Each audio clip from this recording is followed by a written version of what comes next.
Cuba is a country located in the northern Caribbean islands, directly adjacent to the United States in the north. The original inhabitants of the Caribbean islands are the American Indian race, which has lived for thousands of years on the island.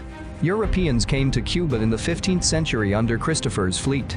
Columbus first landed in the Bahamas, and the local natives greeted him kindly and friendly. Then, Columbus made a settlement there. After Columbus died, Cuba fell to the Spanish Empire. Spain formed a colony around the Caribbean islands and included Cuba in it. Around the 19th century, a rebel emerged to demand independence. He was named José Martí.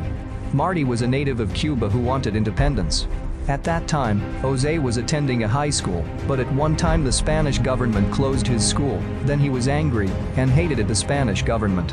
As a result, he was detained in prison for 4 years because of accusations of treason against the Spanish government. But what can he do? He is just an ordinary citizen who is being colonized by other nations. When he was in prison, he felt wrong for his actions. Was released, then studied law in Spain. At that time, Martin had a plan to coup the Spanish government in Cuba by gathering rebel troops. But, unfortunately, he was killed in his rebellion in 1895, when at that time the United States was incessantly expanding its territory, colonies in the Caribbean islands. At that time, America was spying the Spanish colony by forming a rebellion. After 3 years, then the United States naval battleship arrived, but the coast of Cuba exploded.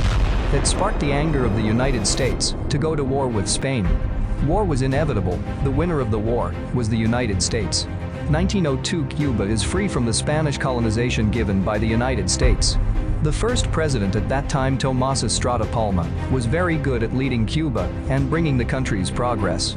But after 30 years of independence, the Fulgencio Batista regime overthrew the previous president assisted by the United States, and finally he was elected president for 7 years. During his tenure, Cuba was ruled by a dictator who turned Cuban cities into places of gambling, drugs, and restricting freedom of expression. On July 26, 1958, the Batista government was overthrown by a person who had strong communist views, namely Fidel Castro. Before overthrowing the Batista government, he met someone in Mexico, namely Che Guevara, an Argentinian nationality, but chose to join the struggle with Castro. Because of Che Guevara's thoughts revolutionary and coincidental thinking with Castro. In the end, the Batista government was destroyed and replaced by Fidel Castro. During his reign, Cuba grew into a fast-growing country. Reading literacy increased from 60% to 99% within 2 years of his reign. That was a rapid increase in addition. Cuba is a humanitarian aid agency which sends their doctors to all over the world that is experiencing disaster. However, Cuba has become a communist country, and it has an enemy in the north, namely the United States of America, who does not want Cuba to become a communist. Until the Cuban Missile Crisis occurred. At that time, the world was experiencing Cold War tensions, where Cuba was supported by the Soviet Union. At that time, the Soviet Union placed missiles with nuclear warheads in Cuba. The United States panicked and prepared to face an attack from Cuba. Then, an Operation Pluto was formed to overthrow President Fidel Castro. The United States was too confident to be able to overthrow Cuba, but failed, and the situation worsened to break out World War III. President John F. Kennedy appeared in public to negotiate with the Soviet Union led by Nikita Khrushchev.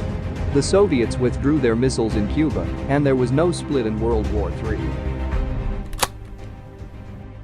Cuba is an independent country, which is not dependent on other countries. Since Cuba was led by Fidel Castro, Cuba was embargoed by the United States so that Cuba could not export or import with the United States. At the end of the Cold War, Cuba became one of the communist countries that still existed, besides North Korea. At the end of Fidel Castro's life, Cuba had become a country that did not depend on the United States.